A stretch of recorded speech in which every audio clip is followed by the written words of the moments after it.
Assalamualaikum warahmatullahi wabarakatuh. Teman-teman, berjumpa lagi pada mata kuliah analisis makanan dan minuman. Dan topik kita kali ini adalah bahan tambahan pangan pengawet atau preservatif. Oke, seperti yang kita ketahui bersama bahwasannya produk makanan dan minuman itu pada dasarnya mudah mengalami kerusakan pada kondisi normal. Kerusakan tersebut sebagian besar disebabkan oleh mikroorganisme. Sehingga untuk produk pangan umumnya ditambahkan dengan pengawet supaya menjaga makanan tetap segar serta memperlambat kebusukan. Nah, pengawet yang ditambahkan antara lain terbagi menjadi dua jenis, yaitu pengawet organik seperti contohnya adalah golongan benzoat, propionat, sorbat, asetat, serta pengawet anorganik seperti sulfit, nitrit, dan nitrat. Baik, selanjutnya kita akan membahas definisi pengawet. Berdasarkan Peraturan Menteri Kesehatan Nomor 33 Tahun 2012 tentang bahan tambahan pangan, di situ disebutkan bahwa pengawet adalah bahan tambahan pangan untuk mencegah atau menghambat fermentasi, pengasaman, penguraian, dan perusakan lainnya terhadap pangan yang disebabkan oleh mikroorganisme. Nah, berikut adalah jenis bahan tambahan pangan berdasarkan Peraturan Menteri Kesehatan Nomor 33 Tahun 2012. Di sini saya contohkan yang pertama itu adalah asam sorbat dan garamnya, mempunyai nomor indeks tertentu. Kemudian ada asam benzoat dan garamnya, kemudian etil parahidroksibenzoat, metil parahidroksibenzoat, kemudian ada golongan sulfit. Kemudian ada golongan nisin, nitrit, nitrat, asam propionat dan garamnya, serta lisozim hidroklorida.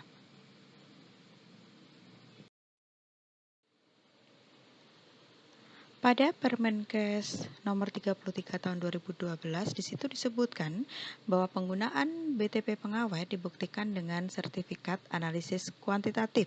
Kemudian dikecualikan dari ketentuan sebagaimana dimaksud pada ayat 1 tersebut untuk penggunaan BTP pada kategori pangan dengan batas maksimum. Cara produksi pangan yang baik dibuktikan dengan sertifikat analisis kualitatif. Dan jenis BTP pengawet yang tidak dapat dianalisis, batas maksimum dihitung berdasarkan penambahan BTP pengawet yang digunakan dalam pangan. Kemudian BTP pengawet dapat digunakan secara tunggal atau campuran. Nah, dalam hal penggunaan BTP pengawet secara campuran, perhitungan hasil bagi masing-masing BTP dengan batas maksimal penggunaannya jika dijumlahkan tidak boleh lebih dari 1. Kemudian dikecualikan dari ketentuan sebagaimana dimaksud pada ayat 2 tersebut untuk penggunaan BTP pada kategori pangan dengan batas maksimum cara produksi pangan yang baik. Nah, berikut adalah contoh batas maksimum penggunaan BTP pengawet. Ini adalah untuk golongan asam sorbat dan garamnya. Ada asam sorbat, natrium sorbat, kalium sorbat, maupun kalsium sorbat. Dan masing-masing penggunaannya adalah antara 0 sampai 25 mg per kilogram berat badan.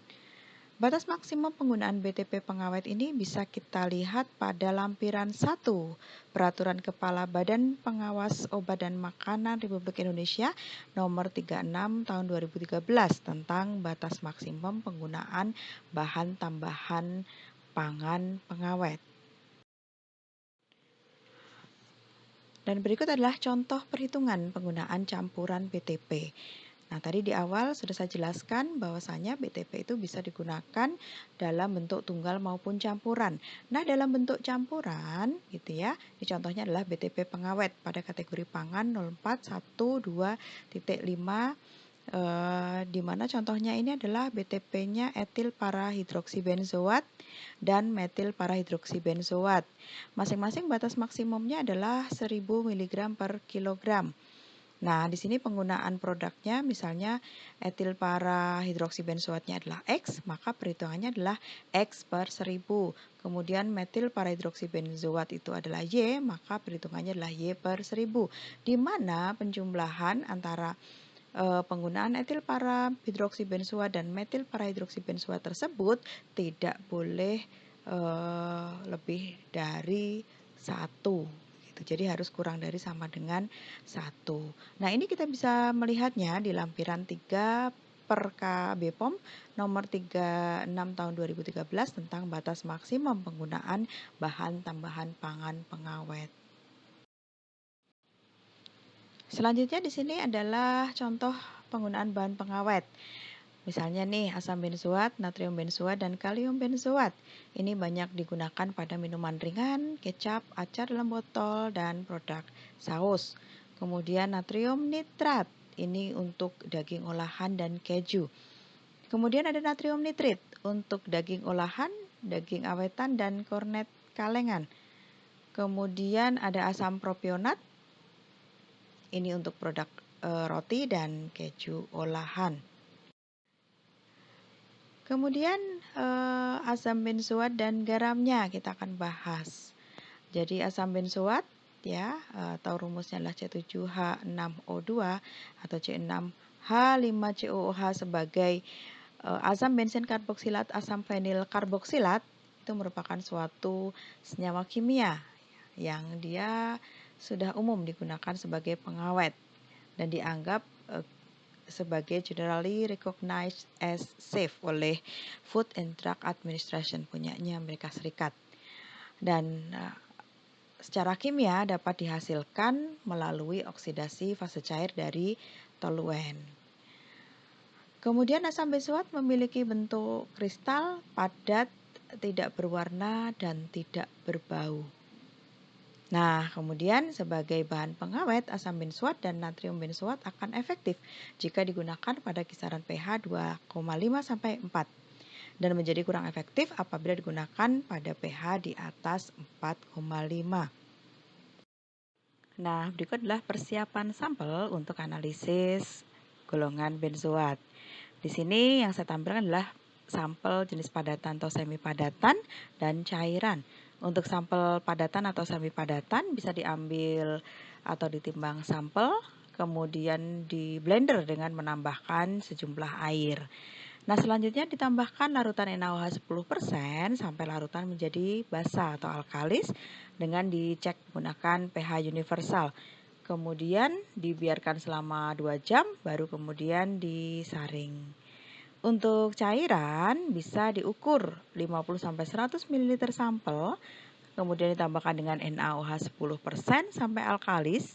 Di sini juga dicek dengan pH universal. Selanjutnya disaring dengan kapas. Nah, di sini ada keterangan jika sampel berkadar gula tinggi, maka diencerkan sampai total padatan terlarut adalah 10-15%. Baik, teman-teman, hasil dari preparasi sampel tadi bisa digunakan untuk pengujian senyawa golongan benzoat maupun salisilat. Nah, dari filtrat yang diperoleh tadi dimasukkan ke dalam labu atau corong pisah begitu, ditambahkan dengan HCl sampai asam, dicek pH dengan pH universal, kemudian ditambahkan lagi dengan HCl kira-kira 5-10 ml. Kemudian diekstraksi dengan 75-100 ml ether.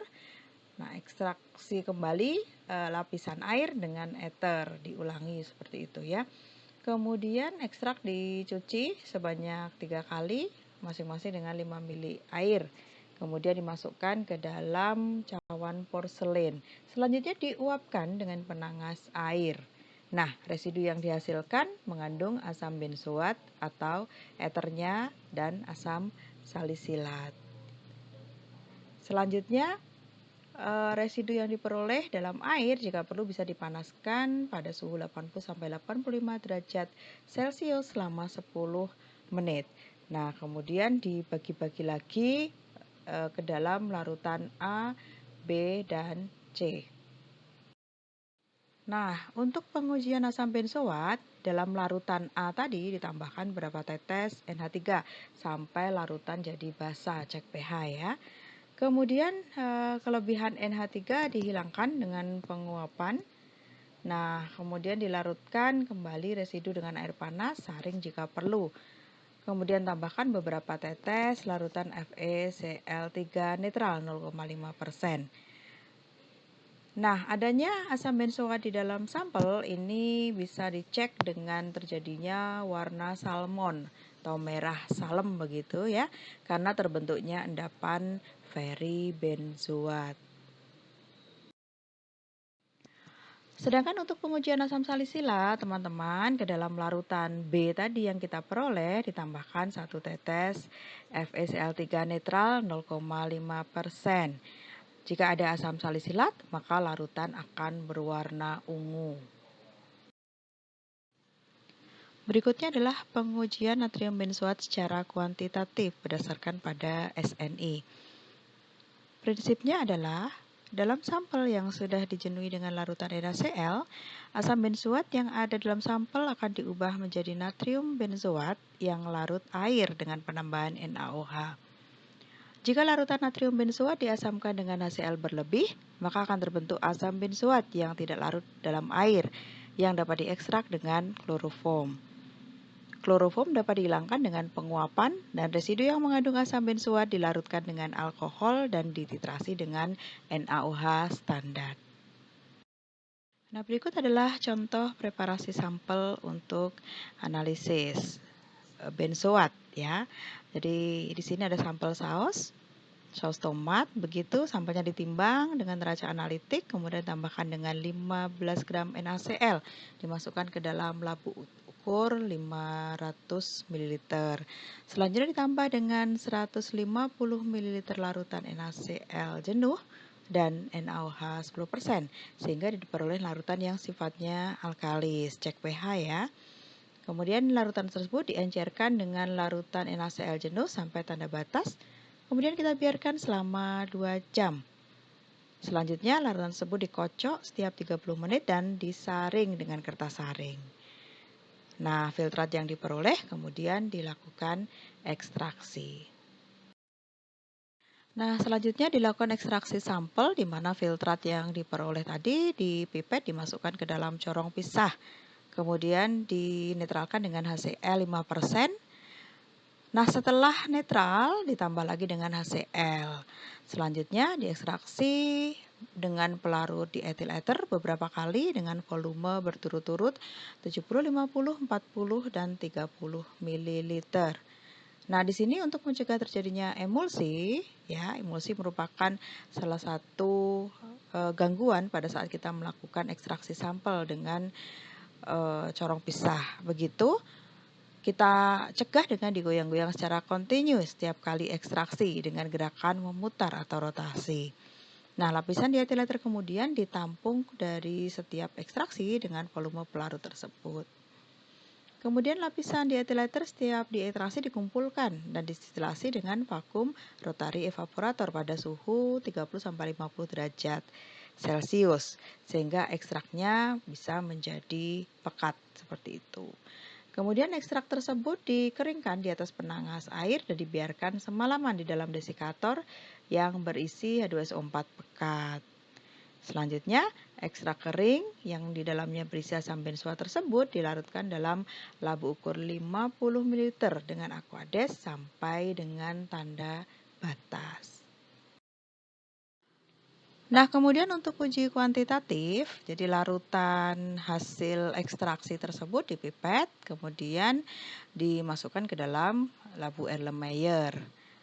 Selanjutnya larutan tersebut ditambah dengan indikator PP dan dititrasi dengan larutan NaOH yang telah dibakukan dengan larutan primer asam oksalat sampai terjadi perubahan dari tidak berwarna menjadi merah muda yang stabil selama 15 detik.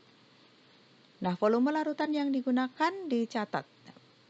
Kemudian kegiatan titrasi ini dilakukan replikasi atau pengulangan sebanyak 3 kali pengulangan. Nah, selanjutnya teman-teman, kita ke penetapan boraks ya, penetapan boraks berdasarkan SNI. Di mana boraks itu sebenarnya bisa dianalisis secara kualitatif atau diidentifikasi dan bisa dianalisis secara kuantitatif atau ditetapkan kadarnya. Nah, jika identifikasi, maka kita bisa menggunakan kertas turmerik ya dan larutan NH4OH. Dimana jika sampel kita itu mengandung boraks, maka terhadap kertas turmerik yang kita celupkan ke dalam sampel kita tersebut, dia akan berubah warna menjadi merah. Dia akan berubah warna menjadi hijau sampai biru gelap jika dicelupkan dalam larutan NH4OH. Nah, warna kertas turmerik itu akan berubah kembali jadi merah jika ditambahkan dengan suatu asam. Nah, bagi yang tertarik untuk membuat kertas turmerik, di sini ada langkah-langkahnya ya, pembuatan kertas turmerik. Ini adalah metode simpel untuk melakukan identifikasi terhadap adanya boraks dalam produk pangan kita. Ya, pertama disiapkan serbuk turmerik ya. Turmerik itu dari kunyit. Disiapkan, ditambahkan dengan alkohol 80%, diaduk dengan magnetic stirrer, kemudian disaring. Nah, di dalam filtrat tersebut, maka kita celupkan kertas saring Whatman nomor 2. Kemudian dikeringkan. Nah, setelah 1 jam, maka kita bisa memotong kertas tersebut dengan ukuran tertentu, misalnya 6 x 1 cm, dan kemudian bisa disimpan. Nah, inilah yang kita sebut sebagai kertas turmerik.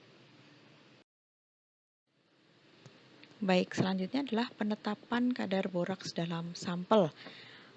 Jika kita lakukan uji kualitatif atau identifikasi kandungan boraks pada produk pangan dan ternyata diperoleh hasil positif, maka kita bisa lanjutkan dengan penetapan kadar atau analisis kuantitatif kadar boraks tersebut di dalam sampel. Caranya sebagai berikut. Pada intinya, Anda membutuhkan kertas saring tidak berabu gitu ya. Jadi disiapkan kertas saring yang tidak berabu. Gimana caranya? Gitu ya. Sampel ditimbang ya, sampel pangan tadi ditimbang, masukkan cawan porselen, ditambahkan NaOH 10%, dipanaskan di atas penangas air sampai kering. Lalu dipanaskan di dalam tungku pengabuan. Suhunya 400 derajat Celcius dan kita naikkan suhunya secara bertahap. Nah, setelah cawan dingin ditambahkan Aquades panas, diaduk dengan batang pengaduk, ditambah NaCl sampai larutannya asam. Ini bisa dicek pH-nya pakai pH universal. Kemudian larutan tersebut disaring dengan kertas saring ini tadi ya, tidak berabu. Nah, dimasukkan ke dalam Erlenmeyer, kemudian dibilas kertas saring dengan Aquades panas hingga diperoleh filtrat kira-kira adalah 50 hingga 60 ml. Kemudian kertas saring tersebut dipindahkan ke dalam cawan abu semula, dibasahi dengan air kapur sebanyak 80 ml, kemudian diuapkan di atas penangas air. Setelah menjadi kering, abukan dalam tungku pengabuan hingga diperoleh abu yang berwarna putih. Nah, suhu tungku pengabuannya ini sekitar 650 derajat Celcius. Kemudian abu tersebut dilarutkan dengan beberapa mililiter HCl sambil dipindahkan ke dalam Erlenmeyer. Kemudian ditambahkan CaCl2 dan beberapa tetes indikator PP. Nah, ditambahkan larutan NaOH 10% hingga larutan berwarna merah muda. Nah, kemudian langkahnya adalah sebagai berikut teman-teman ya. Silakan dibaca, ditambah dengan air kapur, dicampur mungkin disaring dengan kertas saring Whatman, kemudian di filter tersebut dimasukkan ke dalam Erlenmeyer, dilarutkan dengan asam sulfat 1N sampai merah mudanya hilang, ditambah indikator metil orange, kemudian ditambah larutan H2SO4 1N, diteruskan sampai warna larutan berubah dari kuning menjadi merah muda, kemudian dididihkan selama 1 menit. Nah, kemudian dititrasi dengan NaOH 0,2 N standar sampai warnanya berubah menjadi kuning. Nah, selanjutnya dibaca volume pada buret. Kemudian larutan tersebut ditambah dengan manitol dan ditambah dengan indikator PP. Nah, titrasinya bisa dilanjutkan sampai warna menjadi pink atau merah muda begitu ya. Kemudian larutan tersebut ditambah sedikit manitol ya jika warna merah mudanya hilang. Kemudian lanjutkan titrasi dengan NaOH 0,2 N standar sampai menjadi warna merah muda yang konstan. Seperti itu. Nah, kemudian dilakukan perhitungan volumenya NaOH 0,2 N standar yang dipakai untuk titrasi. Nah, berikut adalah rumus perhitungan untuk menentukan kadar boraks dalam satuan ppm. Nah, jadi kadar boraks dalam satuan ppm itu sama dengan volume NaOH dalam satuan mililiter dikalikan N NaOH 0,2 N dikalikan 12,4 dikalikan 1000 dibagi berat sampel dalam satuan gram. Baik teman-teman, kita lanjutkan dengan bahan kimia yang sering disalahgunakan sebagai pengawet. Nah, di sini ada formalin. Jadi formalin itu nama lainnya ini ya, banyak sekali ya. Formol, metilen, aldehid, paraforin, dan seterusnya. Nah, seperti yang saya sebutkan tadi ya, bahwasanya formalin itu adalah zat kimia yang sering disalahgunakan sebagai pengawet bahan pangan. Formalin itu adalah formaldehid ya, dia punya gugus utamanya adalah gugus karbonil. Baik, berikut adalah prosedur kerja persiapan sampel yang akan dianalisis kandungan formalinnya. Jadi ada 3 bentuk sampel, ada padatan atau semi padat, kemudian bentuk susu dan cairan. Untuk bentuk sampel padatan atau semi padatan, teman-teman mencampurkan sampel dengan air, dan kemudian digerus dengan mortir, kemudian baru dipindahkan ke dalam labu kecil dal, diasamkan dengan sampo spat, dihubungkan dengan kondensor dan dilakukan penyulingan atau destilasi. Kemudian ditampung destilatnya. Untuk sampel susu, nah sampel tersebut diencerkan dengan menggunakan air, baru diasamkan dan didestilasi. Untuk sampel cairan, maka sampel tersebut langsung diasamkan dan dilakukan destilasi. Kemudian untuk identifikasi formalin bisa dilakukan dengan 3 uji. Uji yang pertama adalah dengan asam kromotropik.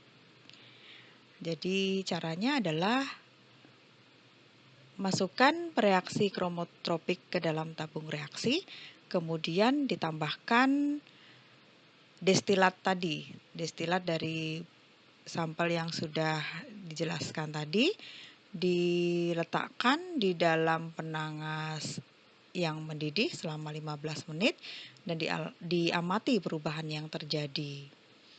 Nah, adanya formalin di sini bisa ditunjukkan dengan terjadinya warna ungu terang sampai ungu tua. Kemudian selanjutnya dengan uji Heather-Fulton, di mana ke dalam 6 ml H2SO4 dingin ditambahkan destilat tadi sambil didinginkan. Kemudian dimasukkan campuran tersebut ke dalam tabung reaksi, ditambahkan 1 ml susu yang bebas aldehid secara perlahan-lahan sambil didinginkan, lalu ditambahkan larutan pengoksidasi dan diaduk. Kemudian adanya formalin itu bisa ditunjukkan dengan terbentuknya warna merah muda ungu. Dan yang terakhir, penetapan kualitatif formalin bisa digunakan larutan FeCl3, di mana sampel ditambah aquades dimasukkan dalam corong pemisah, kemudian ditambahkan asam astet 4N, dikocok dengan 2 kali 20 ml ether. Dipanaskan dan diuapkan, kemudian ditambahkan dengan aquades pada residu tersebut, diaduk. Nah, kemudian ditambahkan asam sulfat yang ditetesi dengan FeCl3 10% secara perlahan-lahan. Nah, sampel tersebut positif mengandung formaldehid atau formalin jika terbentuk warna merah muda lembayung. Nah, baik teman-teman, demikian sedikit penjelasan dari saya terkait dengan bahan tambahan pangan pengawet. Semoga apa yang sudah saya sampaikan bisa bermanfaat bagi Anda. Terima kasih sudah menyimak. Saya akhiri. Wassalamualaikum warahmatullahi wabarakatuh.